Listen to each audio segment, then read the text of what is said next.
पैसे की चिंता क्यों करती है? हम कल ही तेरे लिए नई यूनिफॉर्म ले लेंगे। ऐसी फटी हुई यूनिफॉर्म पहन के स्कूल थोड़ी जाएगी। नानी आप चिंता मत करिए, ये यूनिफॉर्म सही है।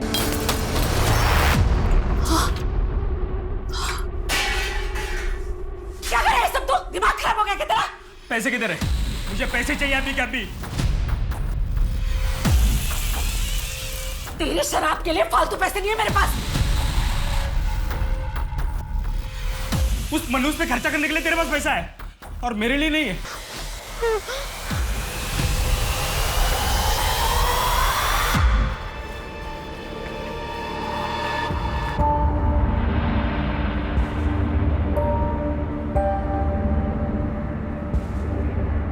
नानी, मामा ठीक कह रहे थे।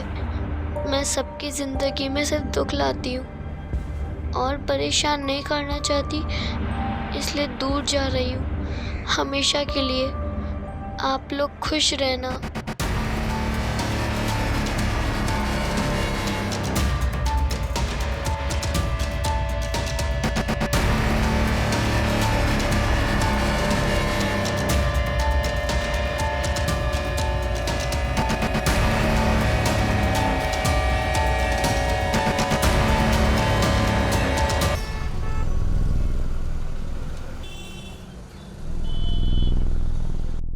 628 साल पुरानी बात है।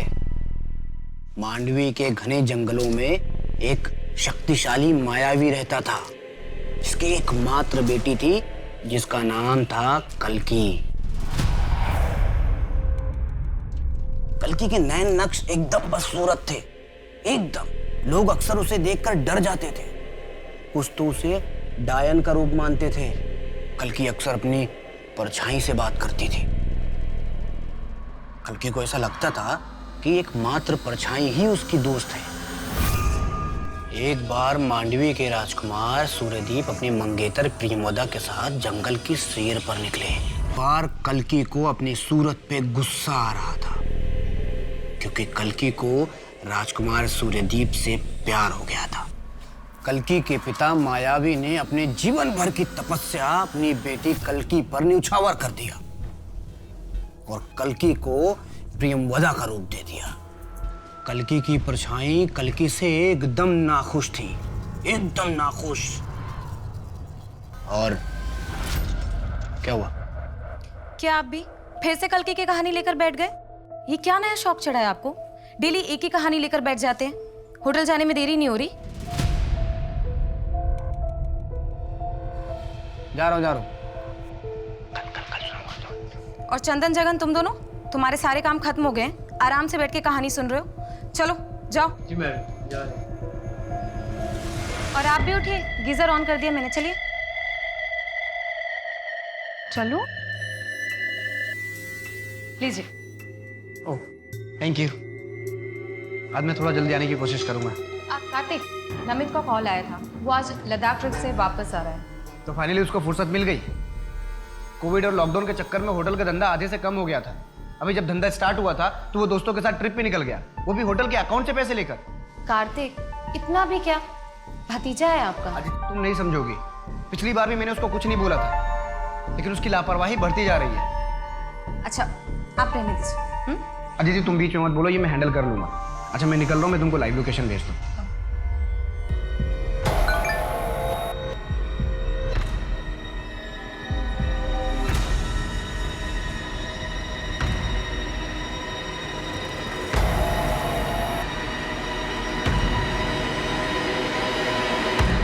जादव जी, पिछले 4 महीने से आपके पास से मंगाया हुआ राशन खराब निकल रहा है। आटा, दाल, चावल सब में कीड़ा लगा हुआ है।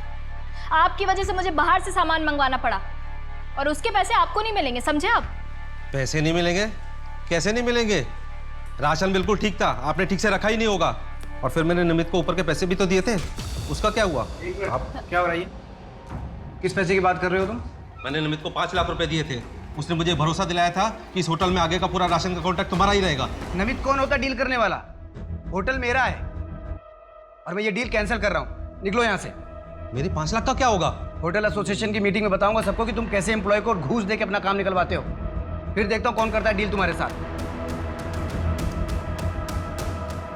नमित वापस आया तो बोलना आके मिले मुझे, और तुम मेरे केबिन में आओ।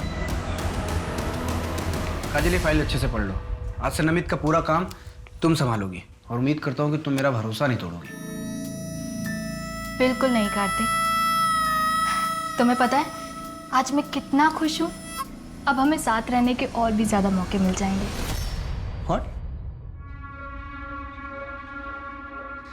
काजल, तुम गलत समझ रही हो। पहले भी तो हम साथ में कितना खुश थे।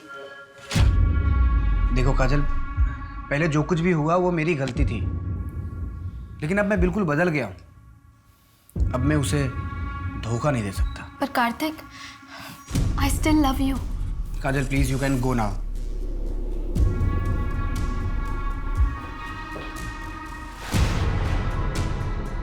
हाँ बस निकल रहा हूँ मैं। ट्रैफिक नहीं हो तो 20-25 मिनट में पहुंच जाऊंगा। हाँ ठीक है, मैं डिनर गर्म कर लेती हूँ। हाँ ठीक है, लाइव लोकेशन भेजता हूँ मैं तुमको।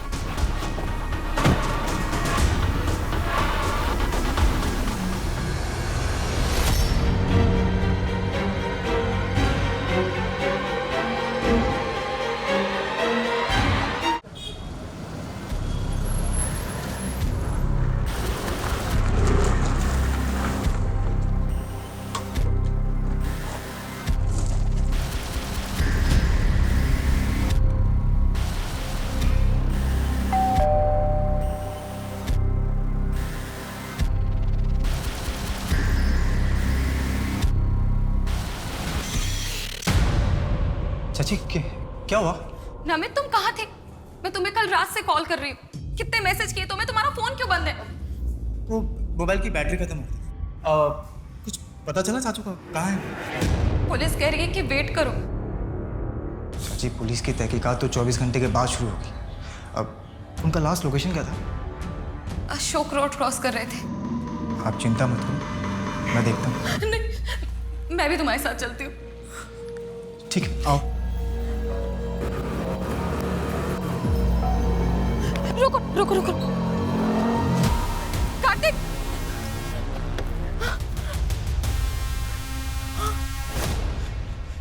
क्या हुआ? फोन बंद है। कार्तिक! चाचू! कार्तिक! चाचू! कार्तिक!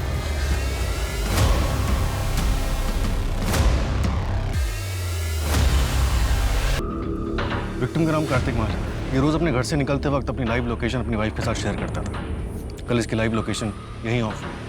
रोज लाइव लोकेशन वाइफ को शेयर करता था? क्यों? शर्मा, देखो तो क्या है।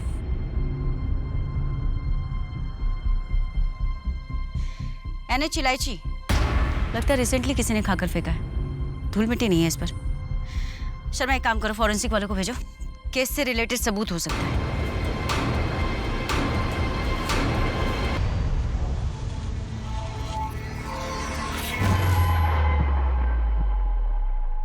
अरे अर्चित, कब तक सोएगा रे तू? चल जल्दी उठ। तुझे मिश्रा जी से मिलने जाना था ना? कितना मुश्किल से तेरा नौकरी का बात किया। अब उठ भी, जल्दी जा। क्यों दिमाग खराब कर रही है बुढ़िया? जा सोने दे। और तेरी वो 2 टके की छोटी मोटी नौकरी नहीं करनी मुझे। कुछ बड़ा करने वाला हूँ मैं। सुबह सुबह दिमाग खराब करती है बुढ़िया। अरे जी, तू आ गई। चल मैं तेरे लिए नाश्ता लगा देती हूँ। नानी, आप रोइए मत। जब मैं बड़ी हो जाऊंगी ना, मैं सब संभालूंगी। आप चिंता मत करिए।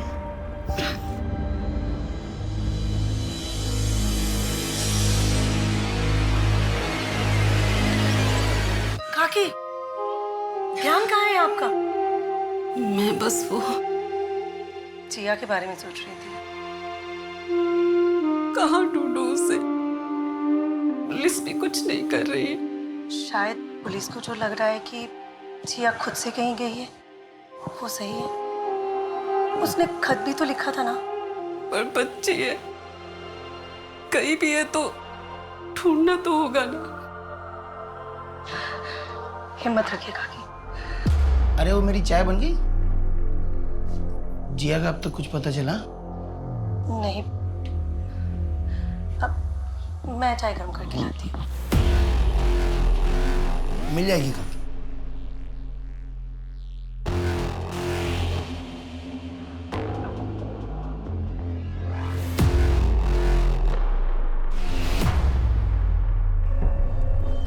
हाँ मैं हाँ ठीक है, मैं भेजता हूँ।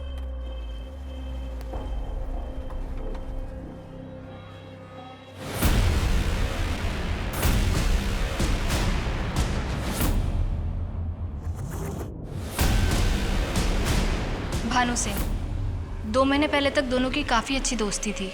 वो अक्सर यहाँ आया करते थे। उस दिन जब कार्तिक यहाँ से गया तो उसका मूड कैसा था? नॉर्मली था मैम। हाँ, सुबह वो राशन वाले वेंडर के साथ थोड़ी नोकझोंक हुई थी। होटल एसोसिएशन की मीटिंग में बताऊंगा सबको कि तुम कैसे एम्प्लॉय को घूस दे के अपना काम निकलवाते हो। तो थोड़े अपसेट थे। उसके बाद नमित सर का वेट कर रहे थे पर वो आए नहीं, इसलिए थोड़ा सा नाराज़ थे। बट उसके बाद नॉर्मल थे, कुछ अजीब नहीं लगा मुझे। हमें इस भानु सिंह से बात करनी होगी, शायद उसे कुछ पता। बड़ा अजीब है, 2 महीने बाद वो कार्तिक से मिलने आता है और उसी रात कार्तिक का मर्डर हो जाता है। सीधे सीधे बता, तू पैसा लगाएगा या नहीं? मानो बात समझ, तेरा बिजनेस मॉडल किताबी बातों पे बेस्ड है। इस बिजनेस का ना कोई रिसर्च है और ना कोई एनालिसिस। ऐसे में मैं पैसे रिस्क में नहीं डाल सकता यार। विवेक ने सही कहा था, तेरे लिए दोस्त और दोस्ती कोई मायने नहीं रखती। मानो पर्सनल मत हो, ये मेरे और विवेक के बीच की बात है। हाँ, लेकिन मुझे तभी सबक ले लेना चाहिए था, समझ जाना चाहिए था कि तू कितना कमीना और धोखेबाज है। मानो जबान संभाल के बात कर। क्या बोल कर बोला मैंने? तेरे पैसे नहीं लगाऊंगा पैसे। मुझे बोला था पैसे लगाने मेरी मर्जी है यार। ये क्या कर रहे हैं आप लोग? दोस्त होकर ऐसे हाथापाई कर रहे हैं? अभी मुझसे क्या पूछ रही हो? इससे पूछो ना कि कैसे और किस किस को धोखा दे रहा है। और वैसे भी कहानी सुनाने में माहिर रही है। हाँ, पूछ लो इससे। रिलैक्स रिलैक्स, कुछ भी नहीं है, कूल।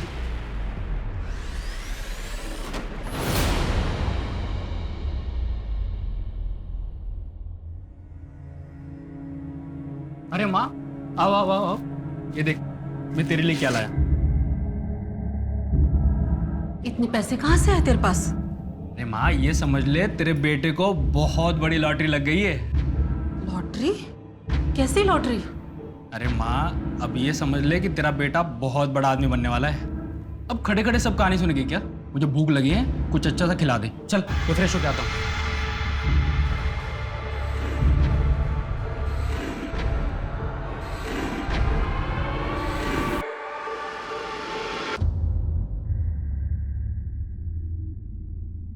बस यार, कोई कॉफी पिला दे।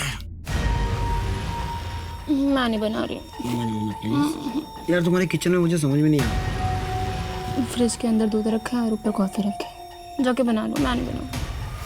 ठीक है मैडम, कोई बात नहीं, मैं आपके लिए कॉफी बनाता हूँ।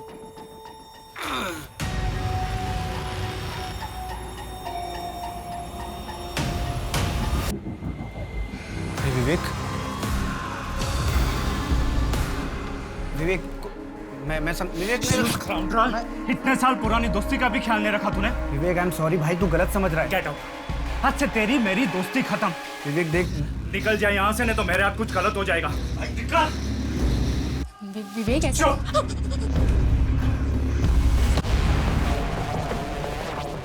विवेक जल्दी करो, फ्लाइट मिस हो जाएगी। विवेक, हाँ क्या हुआ? कुछ नहीं, चल।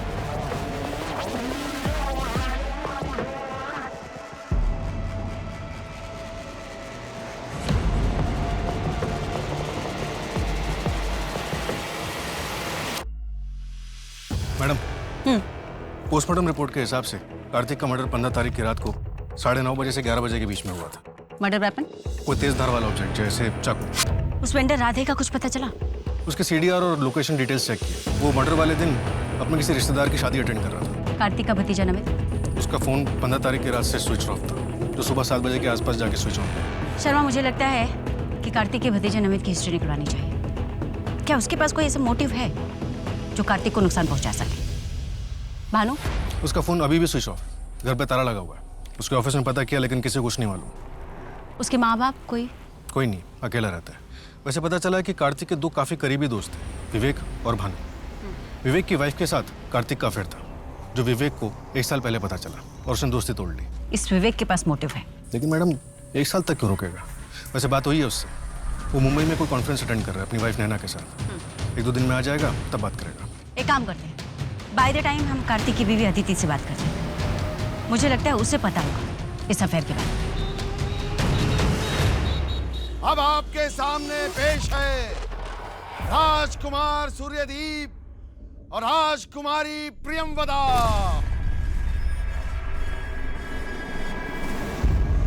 प्रियमवदा, तुम इस दुनिया की सबसे सुंदर लड़की हो। मैं बहुत किस्मत वाला हूँ जो तुम मुझे चाहती हो। राजकुमार सूर्यदीप, आपको राजा साहब बुला रहे हैं।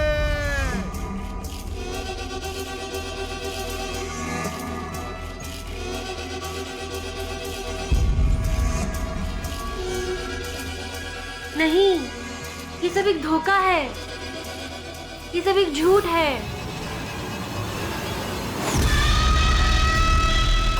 ये सब एक झूठ है। ये है मेरा असली सच।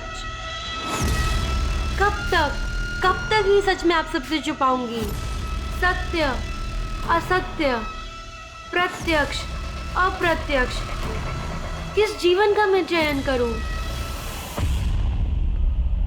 शाबाश बेटा, तूने तो स्टेज पे कमाल कर दिया। किसी को पता ही नहीं चला कि प्रियमवदा लड़की नहीं लड़का। सच बाबा? अरे हाँ बिल्कुल। चल चल चल, अब नाटक का आखिरी अंग बचा ना, तो जल्दी से कपड़े बदल ले, ठीक है? हाँ।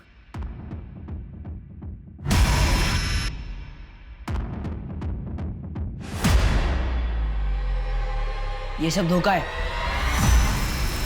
ये तू नहीं है। कैसा धोखा? मुझे सब सच में पसंद है। तुझे पसंद है तेरे बाबा को? मुझे इस नए रंग में इतना भी मत रंग कि मैं भी तुझसे दूर हो जाऊं।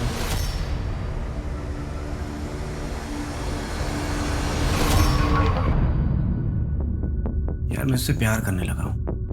कार्तिक यार, तुम ऑलरेडी शादीशुदा हो। मुझे समझ में नहीं आ रहा है कि मैं अदिति को कैसे बताऊं। तो एक काम करो, अदिति को सब कुछ सच सच जल्दी बता दो। हाँ बस निकल रहा हूँ मैं निकलता हूँ।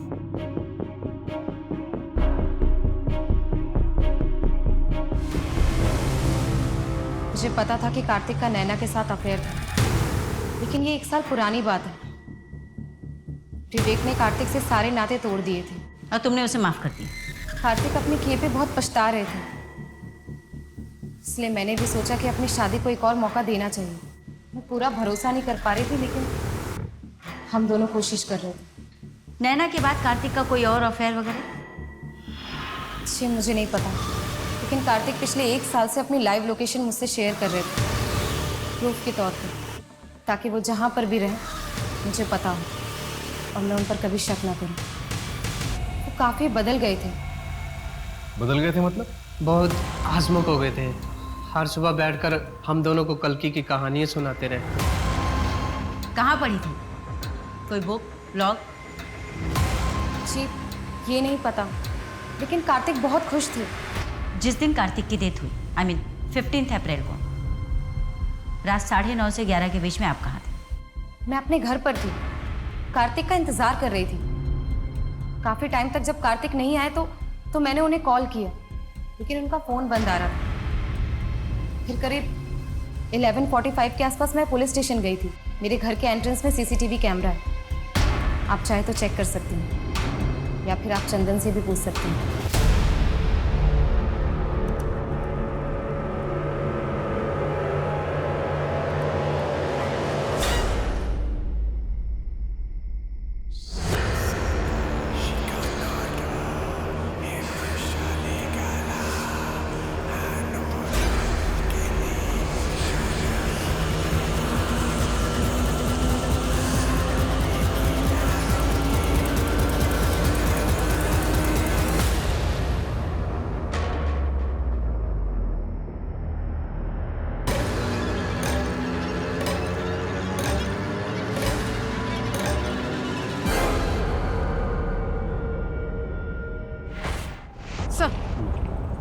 सर बच्चे की डेड बॉडी पे एक भी कपड़ा नहीं था। Sexual assault? कुछ कह नहीं सकते सर, गला भी कटा हुआ है इसे। बॉडी को तुरंत भेजो पोस्टमार्टम के लिए और इस एरिया को अच्छे से छानबीन करो। सर बच्चे की डेड बॉडी के पास ये काले मोती भी मिले हैं। किलर के हो सकते हैं, जिया को मारते समय छीना झपटी में गिर गए होंगे। उसमें कोई मार्किंग या लोगो हो सकता है। इसको फॉरेंसिक के लिए भेजो। जी सर। ताकि पता चले कि किसी बनाने वाले का है या दुकानदार का है। जी सर।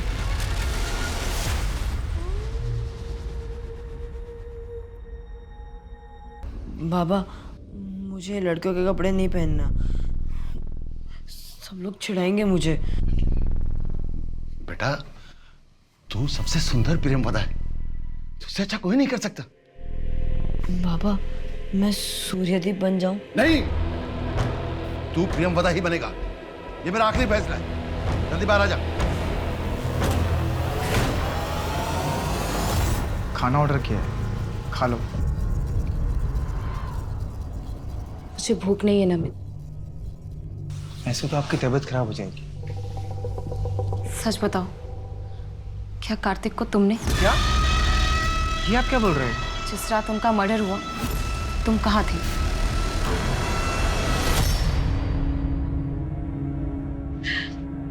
अगर उस मासूम बच्ची को हम पहले ही अडॉप्ट कर लेते तो ये सब कभी नहीं होता। जी हाँ, हमारे साथ हो।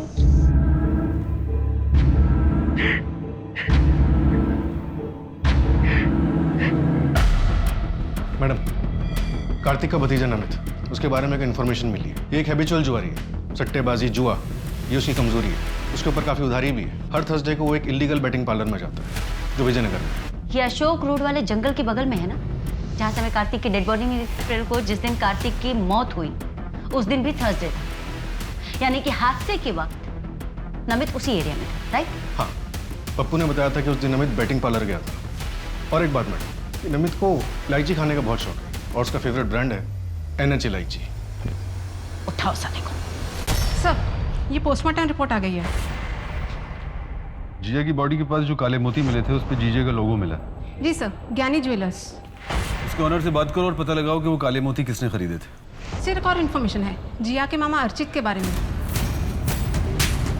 हाँ? मैम आप मुझे मार क्यों रहे हैं मैम? और हम क्यों मारेंगे अपने चाचू को? क्योंकि तेरे ऊपर लाखों का कर्ज है और तेरी बेटिंग की लत के बारे में मालूम है हमें। मैम आपको ये भी पता होगा कि जिस दिन चाचू का मर्डर हुआ था हम बैटिंग कर रहे थे। 11:30 बजे पहुंचा था तू साले, और कार्तिक का मर्डर 9:30 से 11 के बीच में हुआ था।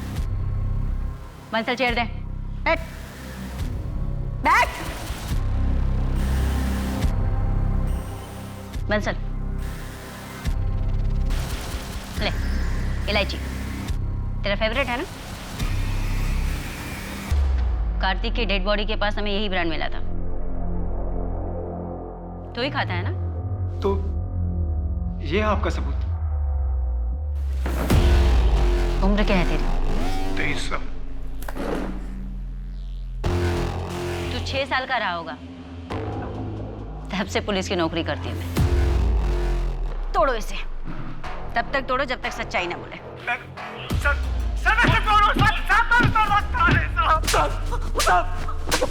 बस कीजिए साहब, मैंने बोलता है मैंने कुछ नहीं किया है साहब। आज ही तेरे दोस्त को औरतों की तस्करी के रैकेट में अरेस्ट किया है। पिछले 2 हफ्ते से तुम दोनों के बीच में कुछ ज्यादा ही बातचीत चल रही थी और अचानक जिया गायब हो गई और तू अमीर हो गया। हाँ? कहीं तूने जिया को बेच तो नहीं दिया उसके हाथों? नहीं साहब, मैंने तो बस जिया की माँ के गहने बेचे थे। और अगर आपको सवाल करनी है ना तो उन लोग से कीजिएगा जो जिया को गोद लेना चाहते थे। हाथ धो के पीछे पड़े थे साहब मेरी माँ के, जिया को गोद लेने के लिए। मैंने कुछ नहीं किया है साहब। हाँ बेटा, आई एम सो सॉरी। पापा है ना, पापा आपको होमवर्क करवा देंगे। पक्का पक्का संडे को मम्मा आपके और पापा के साथ गार्डन जाएंगे, promise. Bye bye, love you. Okay Pari, love you बेटा, बाय। बच्चे भी ना। मैडम ये फॉरेंसिक टीम को कार के मैट के नीचे से ज्वेलरी मिली है। अदिति से बात हुई लेकिन ये उसका नहीं है। नहीं, अदिति की हो भी नहीं सकती क्योंकि वो बहुत फाइन ज्वेलरी पहनती है, डेलीकेट से पीसेस होते हैं। ये तो इसके लोगों से पता करवाते हैं। ये काले मोती ज्ञानी ज्वेलर्स के यहाँ से ही खरीदे गए थे। खरीदे किसने थे, कुछ पता चला? नहीं सर, बहुत कॉमन है। ज्वेलर से कहो हमें सारे रिकॉर्ड चेक करके बताए इमीडिएटली। राजन और मैं जिया को अडॉप्ट करना चाहती थी, लेकिन मालती काकी जिया के बगैर रह नहीं सकती थी तो उन्होंने मना कर दी। और इस गुस्से में आप लोगों ने जिया को मार दिया? ये कैसी बातें कर रहे हैं सर आप? मैं भोपाल में नया बिजनेस सेटअप करने वाला हूँ और शायद हमें वहीं शिफ्ट होना पड़े। और इसी के रहते हम लोगों ने काकी पे प्रेशर नहीं डाला। शर्मा, वो कहानी जो कार्तिक सबको सुनाता था, उस बुक का कुछ पता चला? नहीं मैडम, पर उस कहानी का हमारे किससे क्या लेना देना? पता नहीं, मुझे लगता है कि हमें वो कहानी जाननी चाहिए। आखिर उसका अंत क्या था? पता करता हूँ मैडम। वैसे वो ब्रेसलेट जहाँ से लिया गया था उसका पता चल गया, ज्ञानी ज्वेलर्स। किसने खरीदा था? कार्तिक ने? यस मैडम, बिल उसी के नाम पे और साथ ही एक मेंस ब्लैक पर्ल ब्रेसलेट भी लिया गया था। एक विमेंस ब्रेसलेट जो उसकी बीवी के लिए नहीं था, साथ में एक मेंस ब्रेसलेट भी। किसके लिए खरीदा होगा? और एक बात, शॉप के ओनर ने बताया कि उसे किसी दूसरे पुलिस स्टेशन से भी फोन आया था इन्हीं काले मोतियों के बारे में पता करने के लिए। इंस्पेक्टर का नाम? बस कर यार, तुझे ऐसे स्माइल करते देख मुझे अजीब सा लग रहा है। वैसे भानु तुझे देख के अच्छा लगा? मैं बस सिर्फ ये देखना है इस बार अदिति भाभी को किसके लिए धोखा दे रहा है। भी नहीं यार।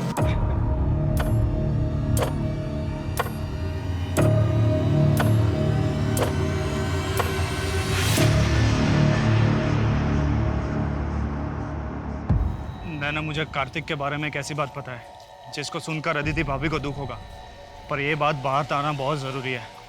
हाँ, मुझे पुलिस को यह बात बतानी होगी। नहीं, मैं नहीं फंसूंगा। अगर ये बात पुलिस को मालूम चली तो केस सॉल्व होने में मदद होगी। हाँ, मैं पुलिस स्टेशन होकर घर ही आऊँगा। नहीं दिख रहा। सिंह के केस में एक बच्ची का मर्डर होता है और हमारे केस में एक आदमी का। दोनों में बस एक ही बात कॉमन है कि दोनों का गला काट के उनकी हत्या की गई। और वो ब्रेसलेट और ब्लैक मोती जो एक ही ज्वेलरी शॉप से लिए गए, जबकि कार्तिक की रिसिप्ट में साफ साफ लिखा है कि उसने गोल्ड ब्रेसलेट के साथ साथ वो ब्लैक पर्ल मेंस ब्रेसलेट भी लिया था। बिल्कुल हो सकता है मैडम कि जो पल हमें जिया मर्डर केस के सीन पर मिला है वो उसी ब्रेसलेट का हो सकता है जो कार्तिक ने खरीदा था। एक बार ऐसे भी जिसने ज्ञानी ज्वेलर से थोक में ब्लैक पर्ल्स खरीदे थे और लोकल मार्केट में बेच दिए, उसकी तो पुलिस भी नहीं मिलेगी। तो अगर हम लोकल मार्केट के आसपास के एरिया में पता लगाने की कोशिश करें तो? बिल्कुल कर सकते हैं मैडम। मैडम आज संडे है और 3 बजे आपको अपनी बेटी के साथ बाहर जाना। थैंक यू शर्मा, तुमने बचा लिया, वरना परी आज मुझे। Hello, what? ठीक है, हम पहुंचते हैं। एक और मर्डर हुआ है। विवेक ने अपनी वाइफ नैना से लास्ट कहा था कि वो कार्तिक के मर्डर के बारे में पुलिस को कुछ बताना चाहता है। पर ऐसा क्या है जिसकी वजह से इसे मार दिया? लेकिन अब भी पुलिस के पास कातिल तक पहुंचने का कोई ठोस रास्ता नहीं था। कार्तिक के साथ वो औरत कौन थी? अगर वो सच में कार्तिक से प्यार करती थी तो वो अब तक सामने क्यों नहीं आई थी? इन मर्डर्स के पीछे का सच क्या था? क्या विवेक आखिरी विक्टिम था या और भी जुर्म होने बाकी थे? नैना, अपने पति के बारे में कुछ बता सकती हो? मैम, वो बहुत ही अच्छे इंसान थे, बस थोड़ा अंधविश्वासी थे। कभी कभी तो उनकी अजीब हरकतें देखकर मुझे उनसे डर ही लग जाता था। क्या विवेक के पास कोई ब्लैक पर्ल की ब्रेसलेट थी? पता नहीं, मैंने कभी देखा तो नहीं। तुम्हारा और कार्तिक के बीच अफेयर खत्म हो चुका था? उस दिन के बाद ना मैं उससे कभी मिली और ना मैंने उससे कभी बात की। मैं भी कितनी बड़ी बेवकूफ़ थी, कॉलेज के टाइम से उसे पसंद करती थी, लेकिन उसे जानवी के अलावा कुछ दिखता ही नहीं था। जानवी के इंदौर वापस आने के बाद से ही ना उन लोगों में फिर से बातचीत शुरू हो गई थी। जानवी कौन है? You cheater! साले धोखेबाज कहीं के। तुम्हें क्या लगा कि तुम मुझे अचानक यूज करके ऐसे छोड़ दोगे और मैं खड़ी खड़ी देखती रहूंगी? मैं तुम्हें छोड़ूंगी नहीं।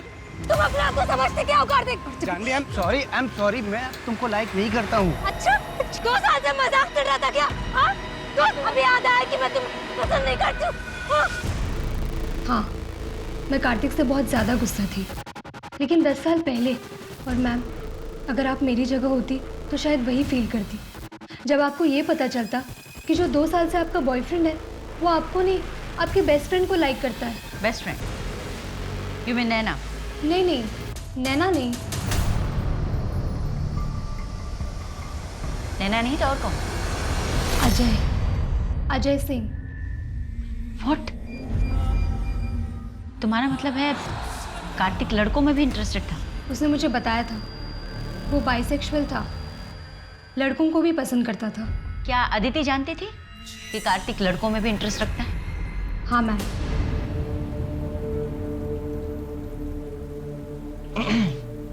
आप ठीक हो? हाँ, मुझे क्या हुआ है? तुझे पुलिस ने छोड़ दिया? हाँ, उनके पास मेरे खिलाफ कोई सबूत ही नहीं था। आपको पता है कि चाचू को लड़कों में इंटरेस्ट? खाना फ्रिज में रखा है, खा लेना। एक बात खटक रही है शर्मा, कार्तिक महाजन की जिंदगी में अचानक से ऐसा क्या हो गया था कि वो खुश रहने लगा था, शांत हो गया था? आखिर क्या? कहानियां सुनाने के नए शौक के अलावा असली नाटक में परछाई का कोई जिक्र नहीं था। ये परछाई वाला एंगल इस नाटक में डाल के इसे नया रूप दिया गया। और ये काम सिर्फ वही कर सकता है जिसे न सिर्फ ये नाटक मुंह ज़बानी याद हो, बल्कि सांवेर में इस नाटक का पात्र भी रह चुका। यू मीन राइटर प्रकाश त्यागी का बेटा दिनेश? Right madam. और जो कहानियां वो सुनाता था वो 14-15 साल पुरानी है। मध्य प्रदेश के सांवेर जिले में कोई नाटक होता था, उसकी कहानी। हाँ मैडम, काफ़ी फेमस नाटक है। मेरे कॉलेज के हिंदी के प्रोफेसर ने बताया कि कल्कि की कहानी राइटर प्रकाश त्यागी ने लिखी, लेकिन अनफॉर्चुनेटली 15 साल पहले उनका सीढ़ियों से गिरने की वजह से देहांत हो गया और इस वजह से ये नाटक अभी छपा नहीं।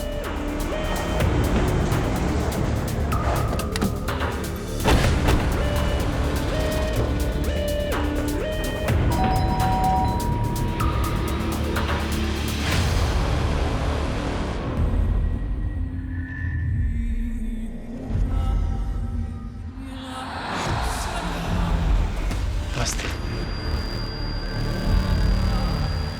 आइए, मैं आप ही का इंतज़ार कर रहा था। जानता था आप मुझ तक ज़रूर पहुंच जाएंगे।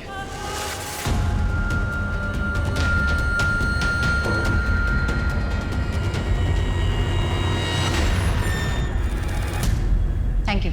दिनेश, आपने पुलिस को फ़ोन करके बताना ज़रूरी क्यों नहीं समझा? मैम, मैं अदिति को और परेशान नहीं करना चाहता था। क्या आप नहीं चाहते कि जिसने भी कार्तिक का मर्डर किया उसे सजा मिले? उससे क्या होगा मैम? कार्तिक वापस तो नहीं आ जाएगा। आपका ऐसे लड़कियों की गेटअप में रहना, I mean, कार्तिक को इससे कोई प्रॉब्लम नहीं थी?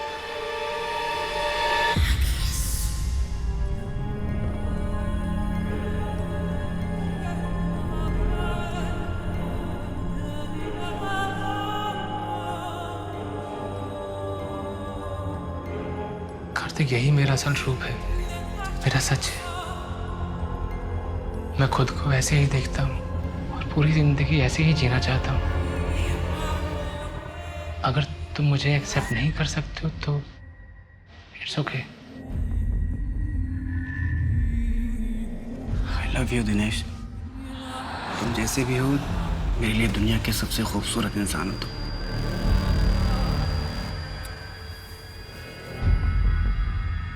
एक दूसरे में हमें जिंदगी मिल गई थी, जैसे सूर्यदीप और कल्कि। आप जानते हैं इस नाटक के बारे में? शुरू के 2 अंक, आखिरी में क्या हुआ? वही जो हर नाटक में होता है, दुख, विलाप और मौत। कल्कि ने सूर्यदीप को अपनी हकीकत बताने का तय किया और सूर्यदीप के सामने अपने असल रूप में आ गई। कल्कि का कुरूप देखकर सूर्यदीप ने कल्कि को जान से मार दिया। घायल कल्कि जमीन पर पड़ी हुई थी। तभी कल्कि की परछाई उसके सामने प्रकट हुई। कल्कि को उसके असल रूप में देखकर उसकी परछाई उसमें समा गई। इस तरह कल्कि को दोनों मिल गए, उसकी परछाई भी और सूर्यदीप के साथ बिताए कुछ पलों की खुशी भी। जिस तरह कुछ खुशी के पल मुझे मिले कार्तिक के साथ। कार्तिक शादीशुदा था और पिछले 6 महीने से आपके साथ रिलेशनशिप में भी। ये बात उसने अपनी पत्नी को नहीं बताई। आपको इस बात से कभी कोई आपत्ति नहीं? I mean, इस तरह के रिश्ते और ये दोहरी जिंदगी बहुत ही घातक होते हैं। मैंने कार्तिक को नहीं मारा है। अगर आपके सवाल खत्म हो गए तो प्लीज आप जा सकती हैं। 15 अप्रैल रात 9 बजे से 11 बजे के बीच में आप कहाँ थे? नाट्य कला केंद्र में कन्वेंशन था, मैं पूरी शाम वहीं था। रात 12 बजे के बाद घर लौटा हूँ। आप चाहें तो वहाँ मौजूद लोगों से पूछताछ कर सकते हैं। एक आखिरी सवाल दिनेश, आपने अपने पिता के नाटक में परछाई क्यों ऐड की? मैम, परछाई हर इंसान का दर्पण होता है। मेरी परछाई भी मेरा आईना है। मैं बस सबको यही बताना चाहता था। Okay okay, I will help you to solve the sum. Bye. Madam, Dinesh सच बोल रहा था। कार्तिक के मर्डर के वक्त वो कन्वेंशन में ही था। कहीं कुछ छूटा तो नहीं ना शर्मा? सीसीटीवी रिकॉर्डिंग मैंने खुद चेक की है, वो वहीं था। पीएसआई शुक्ला को अपडेट कर दिया दिनेश के बारे में? कर दिया मैम, लेकिन जिया और दिनेश के बीच कोई लिंक नहीं है। मैम, भानु का फोन ऑन हुआ है, एक होटल में छिपा बैठा है। टीम निकल गई है उसे अरेस्ट करने। गुड। मैं अभी भी तेरे प्रोजेक्ट में इन्वेस्ट करने के लिए तैयार नहीं हूँ। नहीं यार, वो बात नहीं। मैं बस तुम्हें सॉरी बोल रहा हूँ। उस दिन कुछ ज्यादा ही झगड़ा कर लिया था। मेरी समझ में आ गया है कि मेरा प्रोजेक्ट फुल प्रूफ नहीं है। नहीं देख, तेरा कंसेप्ट अच्छा है, लेकिन थोड़ा वर्क कर उस पर कभी आराम से बैठ के बात करेंगे, है ना? ठीक। अच्छा सुन, मुझे थोड़ा दिनेश से मिलना है, मैं तुझे बाद में बात करता हूँ।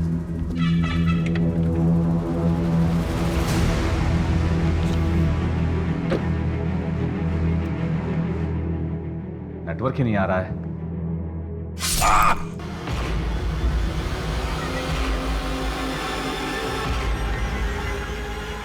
उसके बाद मैंने एक बार भी पीछे मुड़कर नहीं देखा। बहुत ज्यादा डर गया था। जो पहला होटल दिखा उसी में चेक इन कर लिया और फोन स्विच ऑफ कर दिया। आखिर कौन विश्वास करेगा मेरी बातों का? सही सोचा तूने। तेरी किसी कहानी पे हमें जरा सा भी भरोसा नहीं। तेरी सारी कहानी झूठी है। हमारे पास वीडियो प्रूफ है कि कार्तिक के मर्डर के वक्त दिनेश कहीं और था। नहीं, मैं सच बोल रहा हूँ। मैंने उसे अपनी आंखों से देखा है। वो आदमी जिसने कार्तिक का गला काटा, उसका खून पिया, वो दिनेश ही था, कोई और नहीं था। मैं उससे पहले मिल चुका हूँ विवेक के साथ। मुझे तो लगता है कि विवेक को भी उसी ने मारा है। वो मुझे मार डालेगा। आप मुझे बचा लीजिए। चुप कर। कहानियां बनाना बंद कर। हालांकि जिसे देखो एक नई कहानी बनाना शुरू कर देता है। शर्मा, इसे कस्टडी में रहने दो, इसका डीएनए करवाओ। हाँ मैडम, मुझे यही रहने दीजिए। मैं बाहर निकलूंगा वो मुझे मार देगा। मैं जेल में सेफ हूँ मैडम, मुझे यही रहने दीजिए प्लीज। मुझे यही रहने दीजिए। कि भानु खुद जेल में ही बने रहना चाहता है। अगर इसने मर्डर किया होता तो डेफिनेटली कन्फेस कर देता। मैडम, मैं बता रहा हूँ आपको, ये नाटक कर रहा है। दिनेश इजी टारगेट है। अगर हमारे पास वीडियो प्रूफ नहीं होता तो हम भी उसकी बातों में आ जाते। बात तो सही कह रहे हो तुम। एक ही वक्त पे एक बंदा दो जगह तो नहीं हो सकता।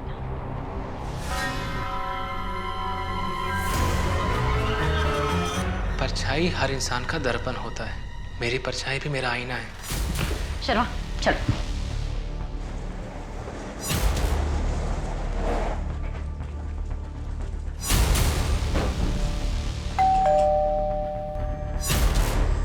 आप लोग क्या? अरे आप ऐसे क्या ढूंढ रहे हैं आप?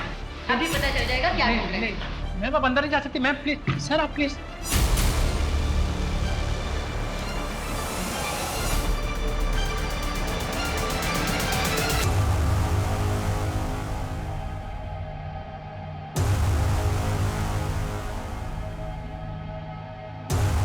इस नए रंग में इतना भी मत रंग कि मैं भी तुझसे दूर हो जाऊं। तो ये है तुम्हारी परछाई। लेके आओ दोनों को बाहर।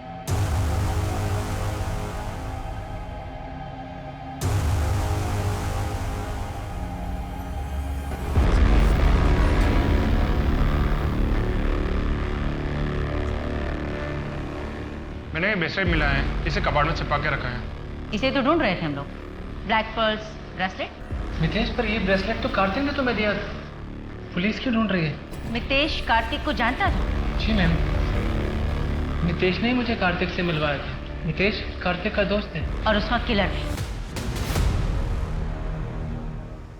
ले चलो इसे। बोल तो रहा हूँ नहीं निकलूंगा बाहर, और पकड़ा भी गया ना तो कुछ बोलूंगा नहीं। हाँ मितेश, कब तक यहाँ छुपे रहोगे? यार दिनेश, केस में ना गलत फंस गया मैं। यहाँ से बाहर निकलूंगा पुलिस पकड़ लेगी। देख, कुछ दिन की बात और है। जैसे पैसे इकट्ठा हो जाएगा ना, हम दोनों यहाँ से कहीं दूर चलेंगे। अब वैसे भी मेरे लिए यहाँ कुछ बचा नहीं है।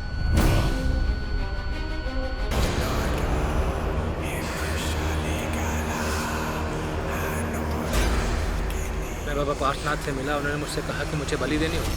बाबा ने कहा कि मुझे 27 बालिग आदमी या औरतों की बलि देनी होगी। बालिग? तो तुमने जिया को क्यों मारा? नहीं नहीं नहीं नहीं, बाबा ने कहा था 27 नर, अब वो आदमी हो, औरत हो, बच्चा हो, फर्क नहीं पड़ता, तो मैंने मारा। फिर तो तुम्हारा टारगेट पूरा हो गया था। फिर तुमने कार्तिक और विवेक को क्यों मारा? विवेक 27वीं बली थी। मैडम, मुझे ये नहीं पता था कि विवेक दोस्त है। तुम्हारे घर की टेबल पर उसकी फोटो है और तुम्हें पता नहीं था कि विवेक दोस्त है? जब मैंने मारा तो अंधेरा बहुत था, चेहरा दिखा नहीं। तुमने एक आदमी की जान ले ली और तुमने उसका चेहरा तक नहीं देखा। मैडम, आप बिल्कुल सही थी। सबकी लोकेशन डिटेल्स निकाल कर क्रॉस चेक किया तो 3 मैचेस निकले। जिस दिन विवेक का मर्डर हुआ था उस दिन मितेश के अलावा बाबा के आश्रम 2 और लोग भी मिलने गए थे। यू मीन हमारे पास सारे सबूत हैं? सीडीआर रिपोर्ट, लोकेशन डिटेल्स, सब में पक्का मैच है। बैकग्राउंड निकालो तो पता चला सब कॉलेज फ्रेंड्स हैं और 10 महीने पहले ही अब बस ऑनलाइन बात होनी शुरू हुई। तो उठाओ सबको, सोचना क्या?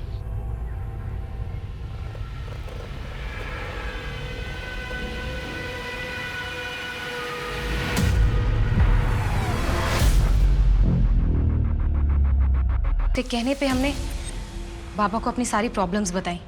बाबा ने कहा कि 10 लाख लगेंगे और तुम्हारी सारी प्रॉब्लम सॉल्व हो जाएगी। और बाबा ने मितेश के अंधविश्वास का इस्तेमाल करके नरबली के नाम पर उससे कार्तिक और विवेक का मर्डर करवाया। हाँ, ये पूरा प्लान मेरा था। हमारी 6 साल की शादी में झूठ, धोखा, अफेयर और चीटिंग के अलावा कार्तिक ने मुझे दिया क्या? एक मैं ही थी जो अपनी शादी को बचाने की कोशिश कर रही थी। ना सेटिस्फेक्शन दे पाया और ना ही बच्चा। फिर मुझे पता चला कि उसे लड़कियों से ज्यादा लड़कों में इंटरेस्ट है। कार्तिक ने तुम्हारे साथ जो किया बहुत गलत किया, लेकिन कार्तिक से बदला लेने के चक्कर में तुमने जो किया वो हैवानियत की हद है।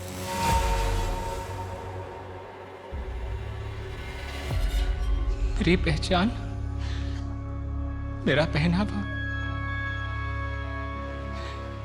मितेश जिसे तुम बीमारी समझते हो, इसी पहनावे का इस्तेमाल तुमने भी किया है अपने घटिया मंसूबों को अंजाम देने के लिए।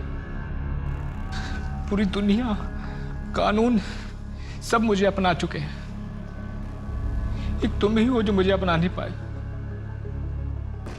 मितेश, बीमार मैं नहीं हूं, तुम हो बीमार।